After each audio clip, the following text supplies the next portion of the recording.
Yo, this is Dark, and here's a quick guide to the City of Echoes, the Mythic version. Doo-doo-doo. In the first boss room, there's going to be 3 mini-bosses you're going to have to kill before finding the first boss. For the trash in this area, you're going to want to deal with the attendants and kick their barrage channel every time. It's the only scary thing really in this area, but do it. Just make sure you're doing it. Engorged crawlers will cast venomous spit on random players, leaving dispellable poison. At 25% HP, they will start casting Toxic Rupture, which the crawler will kill itself and explode for high damage and small AoE around it. Either kill them before that cast gets off, or just get out of the AoE before they blow up. This can also just be hard CC, so you can stun them and just stop it, and they'll restart the cast or whatever, and you should be able to kill them in time. Jabbing flyers can leave a stacking bleed on their target, so just make sure you're watching your stacks and don't get too crazy. All mini-bosses will cast Web Spray, a dodgeable frontal attack that you could just walk out of. It will also shoot little swirlies on the ground that will leave web spots that will slow you, so just make sure you're not walking in those. For the first mini-boss, he'll cast a Fear, horrifying Shrill that you need to kick. The second mini-boss will cast Call of the Brood, which is a channeling AoE, does a little bit of damage and spawns some non-elite ads. Last mini-boss will cast Poison Bolt that puts a dispellable poison on their current target, and will also cast Poisonous Cloud at one player's location, so don't stand in it, get the hell out. Moving on to the first boss of the dungeon, Ava Nox. He'll cast Ferocious Bite on the tank, hitting him 3 damn times and increasing damage taken by 50% for 10 seconds. He will also cast Alerting Shrill, that is a heavy-hitting, avoidable AoE that pulses, spawning eggs as well. Those eggs will hatch after he's done with his cast and will spawn 4 fixating ads on everyone but the tank.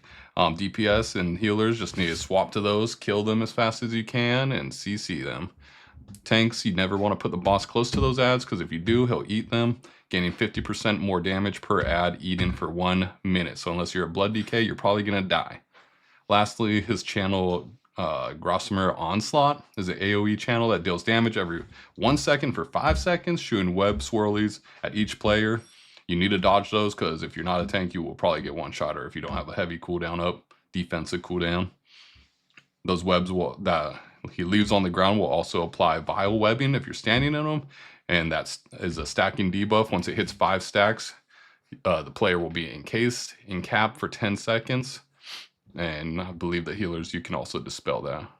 Alright, on the way to the second boss, you're going to be encountering some new trash. Hulking Brood Guard will cast Slam, an unavoidable AoE. He'll also do an Impel Frontal that you could just walk out of. If you get hit by, you're going to get knocked back and get hurt. You might die, whatever. Bloodstained Assistant will cast Extracting Strike that will hit the tank and heal them for the damage they do, but also buffing them, increasing their damage. This is also a stacking buff, so you just want to make sure they're dead in a timely manner, especially on Fortified. Bloodstained Web Mage will spam Web Bolt at random players.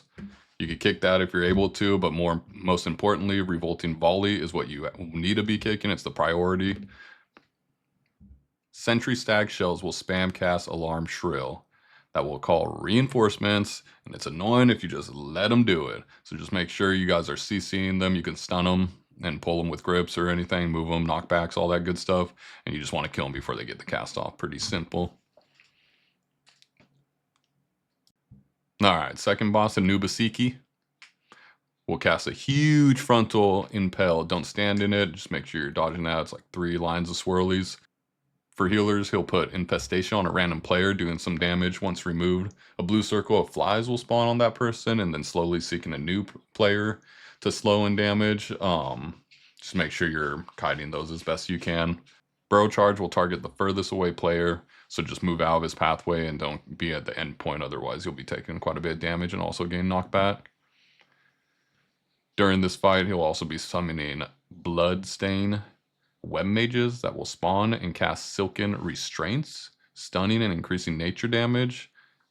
Make sure you are killing those ads as a priority, pulling them in, stunning them, CCing them, kicking them every time you can. Otherwise, you will quickly get out of hand and you will die.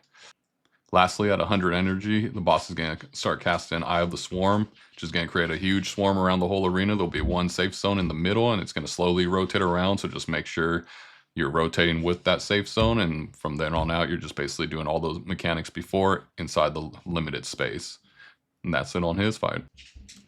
In the final area, I suggest you go to the sides instead of going through the middle, so you can just completely avoid the big guy that has the big AoE stun that you can't deal with unless you have IBF up as a DK.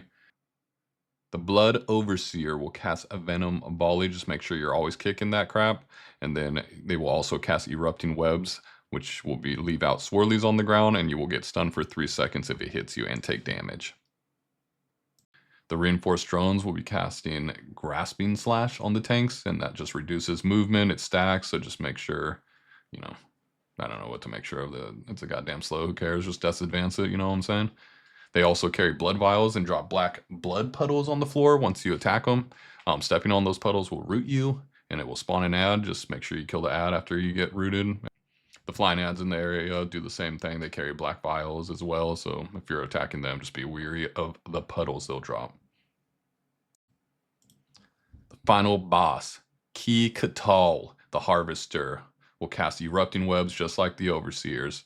Don't stand in the swirlies unless you want to be stunned for 3 seconds. Cultivating Poisons is a damaging dot upon removal. Will send waves in the direction the poison is spraying from your character's body. Try not to point them at your team, unless you're a butthole.